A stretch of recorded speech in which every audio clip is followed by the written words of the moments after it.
Bon, bah voilà, ça devait arriver, c'est comme ça, hein, le coronavirus a eu raison du football, bah voilà. Salut à tous, footeuses et footeux la famille, c'est Thomas. Que de mauvaises nouvelles, les amis.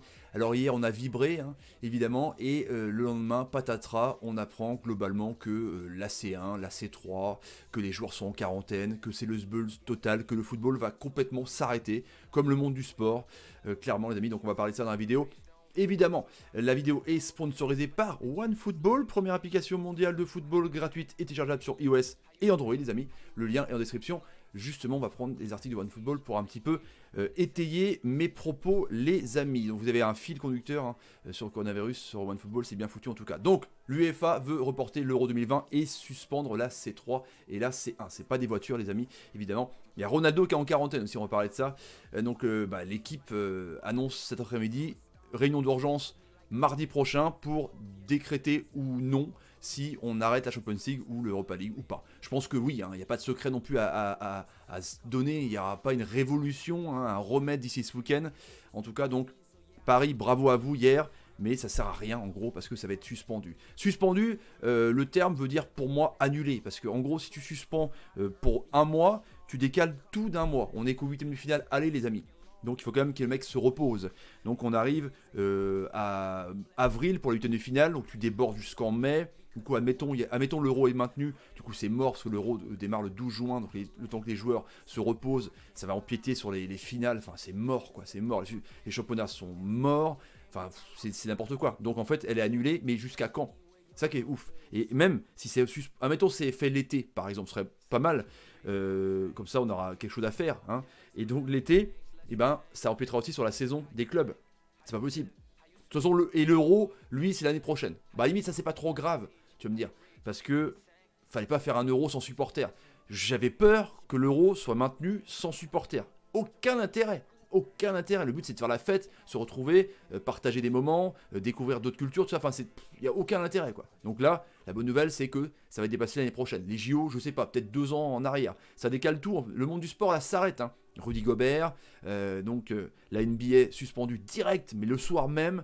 Donc la Liga NOS, évidemment, au Portugal, la Serie A, l'Espagne, on va voir justement, les amis, ce que vous en pensez par rapport à ça. Est-ce que c'est normal pour vous ou pas? Donc Juve, OL, reporté évidemment.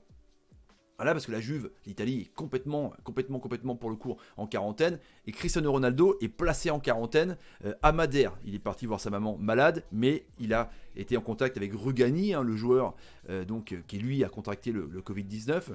Et ils ont été proches évidemment. On a vu dans l'avion une photo après la victoire contre l'Inter. Du coup, lui, il reste à Madère en confinement. Donc Ronaldo en quarantaine. Voilà, il n'y a pas de joueurs, il n'y a pas de club, ils s'entraînent pas.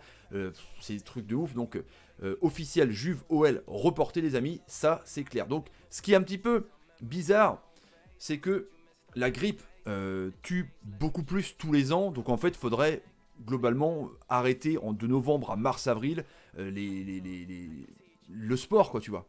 En gros, quoi. Parce que là, c'est un virus qu'on connaît pas, on a peur qu'il revienne les autres années, que ça devienne saisonnier, pardon. Il n'y a pas de vaccin pour l'instant, mais c'est vrai que là, c'est ouf, quoi. C'est un cataclysme de taré. Imaginez-vous les répercussions pour les droits télé par rapport donc aux ayants droit, ça c'est clair, par rapport aux chaînes de télé, par rapport même si on va dans les catégories des cadreurs, des intermittents du spectacle, parce que eux du coup ils n'auront pas leurs indemnités pour toucher leurs droits, quoi. Ça va, mais même les stadiers qui vont le week-end, enfin même les petits boulots, les étudiants, c'est un truc de ouf, c'est un cataclysme de taré. Là je prends vraiment stricto le foot, les amis, hein, parce que c'est une chaîne de foot, hein, mais voilà. Mais je pourrais parler du rugby, je pourrais parler de la Formule 1, tous les sports, quoi, le cyclisme. Voilà, enfin c'est le tennis, ça a 6 semaines suspendu aussi, quoi. Là c'est dramatique là, des pertes et des pertes et des pertes et des pertes d'argent exceptionnelles, quoi. Ça va tout remettre en cause. Alors la bulle financière de foot était tellement énorme, peut-être qu'elle va éclater plus rapidement, peut-être que c'est une bonne nouvelle ou pas, j'en sais rien. En tout cas voilà, c'est pour moi c'est la fin du foot cette année. Et c'est mal barré pour l'année prochaine parce que ça va décaler. Truc de ouf. Et donc là, Juve, OL annulé, et on apprend évidemment que donc Real City annulé parce que le Real Madrid, un basketteur a été positif au Covid-19. Du coup, ils ont été en contact avec les joueurs. Il n'y aura pas de City Real. Donc pas de City Real, pas de Juve OL. Donc il n'y a absolument rien l'année prochaine, la semaine prochaine les amis, et voire l'année prochaine, lapsus révélateur. Il y a aussi des matchs internationaux voilà, annulés, Pays-Bas, Espagne, donc là c'est parti, hein. Les qualifications pour la zone Asie 2022, ça c'est die. Là, je pense que l'équipe de France, c'est die. On a encore un pays qui résiste un petit peu, qui essaie de faire du huis clos pour gratter. Mais bon, si on est logique, hier, on aurait dû ouvrir le stade pour que les supporters aillent dans le stade plutôt qu'ils soient confinés des milliers dans la rue, tu vois. C'est ni queue ni tête cette histoire, franchement. C'est ni queue ni tête, c'est exactement la même chose. Je comprends pas. Que voulez-vous dire, les amis? Je suis pas en colère parce que c'est comme ça, on a qu'à acquiescer le truc. Ça va être triste parce que du coup, bah, on va plus avoir de foot. L'essence même, quand t'es passionné de dingue, t'attends toute la semaine d'avoir ton petit plaisir d'avoir ton match de foot de ton équipe préférée. Je pense aux supporters qui se déplacent, les tifos et compagnie, tu sais. Ça tue tout, quoi. Ça tue toute passion. La passion elle est en train de va mourir pendant des semaines et des semaines et des semaines, quoi.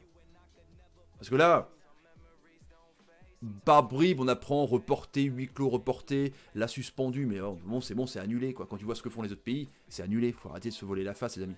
Voilà un petit peu pour ces nouvelles dramatiques pour le monde du sport. Évidemment, c'est à mesurer par rapport aux décès, par rapport aux malades, ça n'a absolument rien à voir. Moi, je prends juste là la parole pour parler du football, évidemment, et du sport en général. Voilà, les amis, n'hésitez pas à mettre des commentaires, à partager la vidéo sur Twitter, Facebook, Instagram et Snapchat, et me dire ce que vous en pensez. Est-ce que c'est normal pour vous? Vous allez me dire évidemment oui, ou ceux qui me disent que c'est pas normal. On attend avec impatience ce que va dire évidemment le président ce soir. Parce que là, on n'est pas loin du stade 3. C'est que le début, les amis. Allez, salut, et salut! Et on garde la pêche un petit peu, on est optimiste.